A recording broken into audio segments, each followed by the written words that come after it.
അന്ന് വിദ്യ എന്ന് പറയുന്നത് ഒരു പറ്റം ആളുകളിൽ മാത്രം ഒതുങ്ങിക്കിടക്കുകയും എന്തുകൊണ്ടാണ് നമ്മുടെ രാജ്യം പുറകോട്ട് പോയതെന്ന് ആദ്യം ആ പശ്ചാത്തലം അറിയണം. വിദ്യയുടെ കാര്യത്തിൽ നമ്പർ 1 ആയിരുന്നു ഇന്ത്യ. കാരണം നമ്മൾ പറയുന്നതല്ല, നമ്മുടെ നാട്ടിലൊരു ചൊല്ലുണ്ട്, ആണ്ടി നല്ല അടിക്കാരനാണെന്ന് പറയുന്നത്. ആരാ പറയുന്നത്? ആണ്ടി തന്നെ പറയുന്നു. ആണ്ടി എന്നുള്ള പേരുണ്ട് ഇവിടെ ഈ നാട്ടിൽ? ഇല്ല. ആണ്ടി ഞങ്ങളുടെ നാട്ടിലെല്ലാം ഒരുപാട് ആളുകളുടെ പേരാണ് ആണ്ടി. ആണ്ടി എന്ന് പറഞ്ഞാൽ ആരാന്നറിയാമോ? ആണ്ടി വടിമോനെ എന്ന് കേട്ടിട്ടുണ്ടോ? ആണ്ടി എന്ന് പറഞ്ഞാൽ സുബ്രഹ്മണ്യന്റെ പര്യായമാണ് ആണ്ടി. അണ്ടവൻ എന്നത് മലയാളത്തിൽ ആണ്ടി എന്നാണ്. അണ്ടവൻ, അണ്ടവാന്ന് വിളിക്കുന്നത്. അപ്പൊ ആണ്ടി നല്ല അടിക്കാരനാണെന്ന് ആണ്ടി അല്ലല്ലോ പറയേണ്ടത്, മറ്റുള്ളവർ പറയേണ്ട. ഇന്ത്യക്കാരൻ അറിവിന്റെ കാര്യത്തിൽ നമ്പർ 1 ആണെന്ന് ഇന്ത്യക്കാർ പറഞ്ഞതല്ല, വിദേശികൾ പറഞ്ഞതാണ്. ഇംഗ്ലീഷിൽ പണ്ടേ ഉള്ളൊരു ചൊല്ലുണ്ട്, വിസ്ഡം അറൈസ് ഫ്രം ഈസ്റ്റ്. വിവേകം കിഴക്ക് നിന്നാണ് ഉദിക്കുന്നത്. അറിവും വിവേകവും തമ്മിൽ വ്യത്യാസം. നേരും നെറിവും കേട്ടിട്ടില്ലേ? നേരും നെറിവും. അറിവ് നേരാണ്, നെറിവ് വിവേകമാണ്.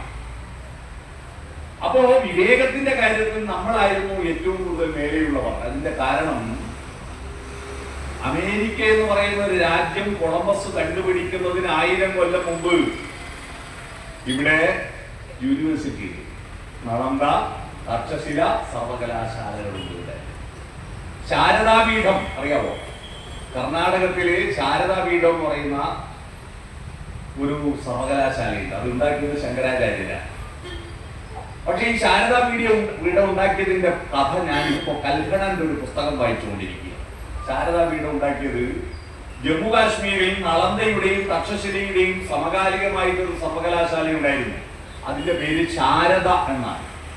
സർവകലാശാലയുടെ പേര് ശാരദ എന്നാണ്. അവിടെ പഠിച്ച ആളാണ് ശങ്കരാചാര്യർ.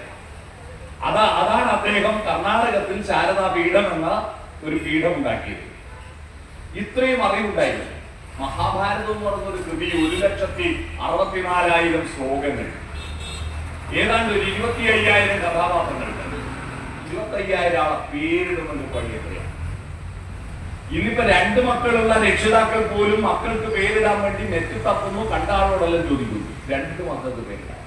അപ്പോഴാണ് ഒരു പേരും അങ്ങോട്ടും ഇങ്ങോട്ടും മാറിപ്പോകാതെ 25,000 കഥാപാത്രങ്ങളെ സൃഷ്ടിച്ചിട്ട് ഇത്രയും ശ്ലോകങ്ങളിൽ ഒരു കഥ എഴുതുക എന്ന് പറഞ്ഞാൽ ഒരു കടല് മൊത്തം കത്തുന്നത് ഒരുമിച്ച് സ്വപ്നം മനസ്സിൽ കാണാൻ പറ്റുന്നത് കൊണ്ട് മാത്രമേ അത് ചെയ്യാൻ പറ്റൂ. ഈ ഭൂമിയുടെ വലുപ്പം നിങ്ങളുടെ മനസ്സിൽ കാണാൻ പറ്റുമോ? നമ്മുടെ മനസ്സിൽ ഭൂമി എന്ന് പറയുമ്പോൾ ഒരു ഗ്ലോബാണ് നമ്മുടെ മനസ്സിൽ വരുന്നുള്ളൂ, അല്ലെ? ഭൂമി മൊത്തത്തിൽ, കടല് മൊത്തത്തിൽ തീ പിടിച്ചാൽ എങ്ങനെയുണ്ടാകും? അത്രയും വലിയ മനസ്സുള്ളവർക്ക് അതൊക്കെ ചെയ്യാൻ പറ്റും. രാമായണം, 18 പുരാണങ്ങൾ, ഉപനിഷത്തുകൾ, വേദം, വേദാന്തം, ഇതൊക്കെ നമ്മുടെ നാട്ടിലുണ്ടായിരുന്നു, അല്ലേ? അതൊക്കെ പോട്ടെ. നമ്മുടെ പുതിയ ഇംഗ്ലീഷ് മരുന്ന് എന്ന് പറയുന്ന മരുന്നുണ്ടല്ലോ, അലോപ്പതി മരുന്നും ഇംഗ്ലീഷ് മരുന്നും ഒന്നല്ല കേട്ടോ. അലോപ്പതിയുടെ പരിഷ്കരിച്ചതാണ് ഇംഗ്ലീഷ് മരുന്ന്. അലോപ്പതി എന്ന് പറഞ്ഞാൽ നമ്മുടെ ആയുർവേദം പോലെ ആ കാലത്തുള്ള പഴയ മരുന്നാണ് അലോപ്പതി. ആ ഇംഗ്ലീഷ് മരുന്ന് എപ്പോഴാണ് ഉണ്ടായത്? മെൻഡലിയത്തിന്റെ പട്ടിക 104 മൂലകങ്ങൾ കണ്ടെത്തിയതിനു ശേഷം ഹൈഡ്രജനും ഓക്സിജനും ട്രൈനൈട്രജനും പറഞ്ഞിട്ട് 104 രാസവസ്തുക്കൾ കണ്ടെത്തി അതിനെ കൂട്ടിച്ചേർത്തിട്ട് ഇത് ബാക്ടീരിയക്കാണോ ഫംഗസിനാണോ വൈറസിനാണോ പറ്റുക എന്ന് നോക്കി പരീക്ഷണശാലകളിൽ, ടെസ്റ്റ് ട്യൂബുകളിലെല്ലാം പരീക്ഷണം നടത്തി അത് വെളുത്ത എലികളിൽ പ്രയോഗിച്ചിട്ടതിന് ശേഷമാണ് മനുഷ്യൻ പ്രയോഗിച്ചത് ഇംഗ്ലീഷ് മരുന്ന്. അതുണ്ടായിട്ട് ഏതാണ്ട് 100-200 കൊല്ലമായിട്ട്. എന്നാൽ ഈ ഇംഗ്ലീഷ് മരുന്ന് കണ്ടെത്തുന്നതിനേക്കാൾ 1000കണക്കിന് വർഷം മുമ്പ് ഒരു പരീക്ഷണശാലയും ഒരു മൈക്രോസ്കോപ്പും ഇല്ലാത്ത കാലത്താണ് നമ്മുടെ നാട്ടിലുള്ള ചെടികളുടെ, മരങ്ങളുടെ തൊലിയും ഇലയും പൂവും കായും വേരും ലാബറട്ടറി ഏതാണെന്നറിയോ? വായയാണ്. ചവച്ചരച്ച് നോക്കിയിട്ട് അത് അമ്ലഗുണമാണോ ക്ഷാരഗുണമാണോ എന്ന് കണ്ടെത്തിയിട്ട് അത് വാദത്തിന് പറ്റുമോ, പിത്തത്തിന് പറ്റുമോ, കഫത്തിന് പറ്റുമോ എന്ന് കണ്ടെത്തിയിട്ട് മനോഹരമായ 1000കണക്കിന് തൈലങ്ങളും അരിഷ്ടങ്ങളും ഗുളികകളും ലേഖ്യങ്ങളും ഉണ്ടാക്കി വെച്ചില്ലേ, പടകങ്ങൾ ഉണ്ടാക്കി വെച്ചില്ലേ? ഒരു ബുദ്ധിയാണ്. അതിപ്പോഴും ഉപയോഗിക്കുന്നില്ലേ നമ്മള്, അല്ലേ? അന്നുണ്ടാക്കിയ ചരക സംഹിത ചരകനും സുശ്രുതനും സഞ്ജീവനിയും എഴുതി വെച്ചതാ. ആ ചരക സംഹിത ഉപയോഗിച്ചിട്ടാണ് കഴിഞ്ഞ ഇതിപ്പോ കന്യായല്ലോ, ചിങ്ങത്തിന് തൊട്ട് മുമ്പുള്ള മാസം കർക്കിടക മാസത്തിൽ എന്റെ നാട്ടിലെല്ലാം കുടുംബശ്രീയിലെ സ്ത്രീകൾ പൈസ ഉണ്ടാക്കിയത് ചരക സമിതി ഉപയോഗിച്ചിട്ടാണ്. ഈ കർക്കിടക മാസത്തിലെ ലേഹ്യം ഉണ്ടാക്കി വെച്ചിട്ട് അതും പോട്ടെ. അതിന് വേറൊന്ന് നോക്കാം. നമ്മളിത് സ്കാനിങ് മെഷീൻ കണ്ടെത്തിയതോടുകൂടിയാണ് ഒരു അമ്മയുടെ ഗർഭപാത്രത്തിൽ ഒരു കുട്ടി ഉണ്ടായാൽ ആ കുട്ടി ആകെ തന്നെ എപ്പോഴാണ് മാറുന്നത്, എപ്പോഴാണ് കൈകാലുകൾ വളരുന്നത്, കണ്ണ്, മൂക്ക്, നാക്ക്, തൊക്ക് ഒക്കെ വളരുന്നത് എപ്പോഴാണ് മുടി ഉണ്ടാവുക, എപ്പോഴാണ് നഖം ഉണ്ടാവുക നമുക്കറിയാം അല്ലേ. എന്നാൽ ഈ സാധനം രാമായണത്തിലുണ്ട്. സമ്പാദിവാക്യത്തിൽ ഒരു അമ്മയുടെ ഗർഭപാത്രത്തിലെ കുഞ്ഞെപ്പോൾ കൈകാലുകൾ വളരുന്നു, എപ്പോ മുടി വളരുന്നു, എപ്പോ നഖം വളരുന്നു എന്ന് കൃത്യമായി എഴുതി വെച്ചിട്ടുണ്ട്. ഞാൻ അതിന്റെ കണക്ക് കൊടുത്തിട്ട് കൂത്തുപറമ്പ് ഗവൺമെന്റ് ആശുപത്രിയിലെ ഗൈനക്കോളജിസ്റ്റ് ഗിരിജ ഡോക്ടർ അടുത്ത് പോയി ഈ കണക്ക് നോക്കിയിട്ട് നിങ്ങളുടെ അഭിപ്രായം പറയാം. അത് വീണ്ടും പറയും. ഗിരിജ ഡോക്ടറോട് അഭിപ്രായം പറയാൻ ചോദിച്ചു. അപ്പൊ ഗിരിജ ഡോക്ടർ പറഞ്ഞു, ആരാണ് ഈ പൊട്ടക്കഥ എഴുതി തന്നത് നിങ്ങൾക്ക്? ഈ എഴുതിയ കണക്ക് നിങ്ങൾ കൊണ്ടുവന്ന കണക്ക് ഒറിജിനലുമായിട്ട് 2-3 ദിവസത്തിന്റെ വ്യത്യാസം. ഇതൊന്നും ഇല്ലാതെ 2-3 ദിവസത്തിന്റെ വ്യത്യാസമേ ഉള്ളൂ. മനസ്സിലായി? അന്ന് എഴുതി വെച്ചത്. ഇത്രയും അറിവുണ്ടായിട്ടും ലോകത്തിന്റെ മുന്നിൽ നമ്പർ 1 ആയിട്ട് നിൽക്കേണ്ട നമ്മുടെ രാജ്യം പുറകോട്ട് പോയത് എന്തുകൊണ്ടെന്നറിയുമോ? അറിയണം. അവിടെയാണ് ഗുരുവിന്റെ പ്രസക്തി. എന്തുകൊണ്ട് നമ്മൾ പട്ടിണിയിലായിട്ട് നമ്മൾ പുറകോട്ട് പോയി എന്നത് അറിയണം.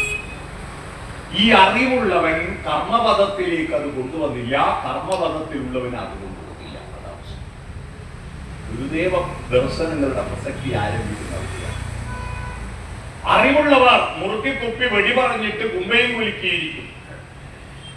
അവർ ശ്ലോകങ്ങൾ ചൊല്ലും. മത്യാകാരേണ ഗോപീവസനനിര കവർന്നോരു ദൈത്യാരിയത്തൻ ചിത്തേ ബന്ധിച്ച വഞ്ചീശ്വര നൃപ അവ നീതിക്കുതെറ്റില്ല. പക്ഷേ കൊൽത്താർമകളിതാതൻ കണവനെ വിടുവാൻ ആശ്രയിക്കുന്നു ദാസീവൃത്യ കനിവളിരുതി കൊല്ല കാരുണ്യരാശേ.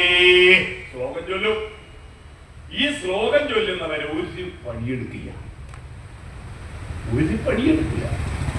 കൃഷി ചെയ്യൂല, നിർമ്മാണ പ്രവർത്തനമില്ല, ഒന്നുമില്ല. അവരാഹ്വാനം ചെയ്യും. എന്നാൽ ഈ പണിയെടുക്കുന്നവനോ? പണിയെടുക്കുന്നവൻ ശൂദ്രം വരെ ആണല്ലോ ബ്രഹ്മാവ് സൃഷ്ടിച്ചത്. ബ്രഹ്മാവ് സൃഷ്ടിച്ചത് ആരാ? ശൂദ്രം വരെ. ആരാ? അതിൽപ്പെട്ട ആളുകളെ വളരെ കുറവേ ഉള്ളൂ. കാരണം ശൂദ്രൻ എന്ന് പറഞ്ഞാൽ നായരും നമ്പ്യാറും വരെയുള്ളൂ.